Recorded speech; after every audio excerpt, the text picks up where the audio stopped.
এইমাত্র পাওয়া খবর, তাণ্ডবের ডাবিং শেষে ঢাকার পথে রওনা দিয়েছেন মেগাস্টার শাকিব খান। পাশাপাশি তাদের দুজনের রহস্যময়ী হাসির কারণটা কি সবই জানাবো আজকের এই ভিডিওতে। আপনাদের সাথে রয়েছি আমি ওয়াসিম। বিস্তারিত জানতে একটি লাইক দিয়ে সম্পূর্ণ ভিডিওটি মনোযোগ সহকারে দেখতে থাকুন। ভিউয়ার্স, মেরিল প্রথম আলো পুরস্কার অনুষ্ঠানে অংশগ্রহণ করে এর পরের দিনই শাকিব খান উড়াল দিয়েছেন কলকাতার উদ্দেশ্যে। সেখানে শাকিব খান অংশগ্রহণ করেছেন তাণ্ডবের ডাবিংয়ে। ডাবিং শেষে প্রায় 2 দিন তিনি ডাবিং করেছেন। ডাবিং শেষে আজকে ঢাকার উদ্দেশ্যে রওনা দিয়েছেন মেগাস্টার শাকিব খান এবং তাণ্ডবের প্রযোজক শাহরিয়ার শাকিল। বিমানে বসেই দুজনে একটি সেলফি নিয়েছেন এবং সেই সেলফিতে নায়ক এবং প্রযোজককে রহস্যময়ী হাসিতে দেখা যাচ্ছে। এই হাসির দুটি কারণ হতে পারে।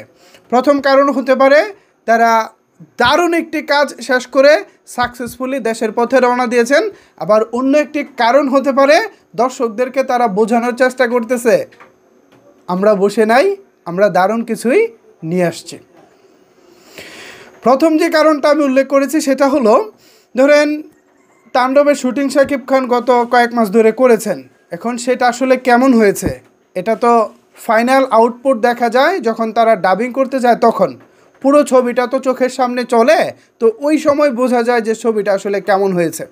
ওই আউটপুটটা দেখার পর হতে পারে শাকিব খান অনেক বেশি এক্সাইটেড, অনেক বেশি আনন্দিত। পাশাপাশি প্রযোজক শাহরিয়ার শাকিল তারা যেভাবে চাচ্ছিলেন, তাণ্ডব যেভাবে তারা প্রত্যাশা করেছিলেন, নিশ্চয়ই সেভাবে সব কিছু হয়েছে। এর জন্য তারা দুজন মিলে এই রহস্যময়ী হাসি দিতে পারে। আবার আরেকটা হতে পারে, এই খুশিতে, এই আনন্দে তারা এভাবে হাসতেছে যে দর্শকরা কল্পনাও করতে পারতেছে না তাদের জন্য কী আসছে। দারুণ কিছু দেওয়ার প্রত্যাশায় হয়তো বা তারা অনেক বেশি এক্সাইটেড। যে কোনোই হোক, আপাতত পজিটিভ দিকটা হোক।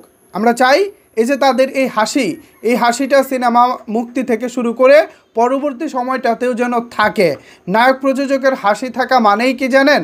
মানে হচ্ছে রানিং যে কাজটা সেটা ভালো হচ্ছে, পরবর্তীতে যদি কোনো প্রজেক্ট হয় ভবিষ্যতে সেটাও ভালোই হবে। সো সব কিছু মিলিয়ে আমরা চাই নায়ক প্রযোজকের এই বন্ধন সবসময় অটুট থাকুক এবং আরও ভালো ভালো কাজ আমাদেরকে তারা দুজন মিলে উপহার দিক। তারা যত ভালো কাজ করবেন আমরা দর্শকরা তত ভালো কাজ পাবো। তো অভিনন্দন মেগাস্টার শাকিব খানকে এবং প্রযোজক শাহরিয়ার শাকিলকে, তারা সাকসেসফুলি তাণ্ডবের কাজ শেষ করতে পেরেছেন। আশা করি এবার তাণ্ডব টিম প্রচারণায় মনোযোগ দিবেন, বিকজ অফ প্রচারণাটা অনেক বেশি জরুরি। প্রচারণাটা অলরেডি অনেকটাই ঢিলে হয়ে গেছে। এমত অবস্থায় আসলে প্রচারণার কোনো বিকল্প নাই। এটা হচ্ছে আমার মতামত আর কি। এখন ভিউয়ার্স, দর্শক, আপনারা আসলে এই মুহূর্তে এ বিষয়ে কী ভাবছেন? আপনাদের মতামতটাও অনেক বেশি জরুরি। তো এই বিষয়ে আপনাদের মূল্যবান জানাতে পারেন নিচের কমেন্টস বক্সে। ধন্যবাদ সবাইকে এতক্ষণ আমার সাথে থাকার জন্য।